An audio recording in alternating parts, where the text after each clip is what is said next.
Hello friends, good morning.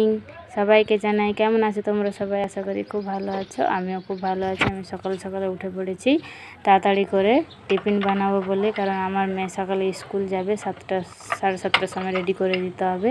সেই জন্য আমি 6:30 সময় উঠে পড়েছি ঘুম থেকে। আমি এখন ইডলি বানাচ্ছি। ইডলি হাঁড়িটা এখন আমি বসিয়ে দিলাম, ইডলি হতে থাকুক। তারপর আমার মেয়ে এখানে উঠে পড়েছে। আমার মেয়ে তো ঘুমই ভাঙছে না, জবরদস্তি করে তুলতে হয়েছে।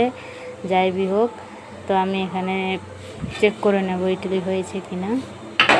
তো ইডলি কাদের কাদের ভালো লাগে প্লিজ কমেন্ট করে জানাও। আর তোমাদের যদি রেসিপি দরকার কমেন্ট করে জানাও, আমি আর একদিন ইডলি রেসিপি নিয়ে আসব। তো আমি কাঁটা চামচ নিয়ে একটা চেক করছি। এই দেখো, চামচে একটুও লাগছে না, তো হয়ে গেছে, সেই জন্য লাগছে না।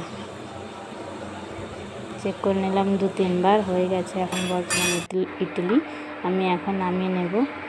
নামিয়ে নেওয়ার পর আমার মেয়ে এখানে বের করছে, একটা একটা করে তুলছে। আমি একটা তুলেছিলাম প্রথম, দেখো নরম সফট হয়েছে পুরো, আর খেতেও টেস্ট হয়েছিল। তো আমাদের ইডলি রেডি হয়ে গেছে।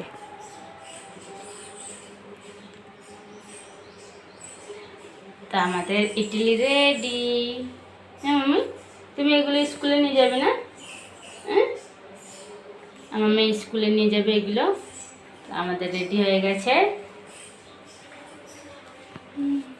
মিনি ব্লগটা কেমন লাগলো নিশ্চয়ই কমেন্ট করে জানাবে, আর ভালো লাগলে লাইক, শেয়ার আর সাবস্ক্রাইব করে দেবে। Bye bye. আর সবাই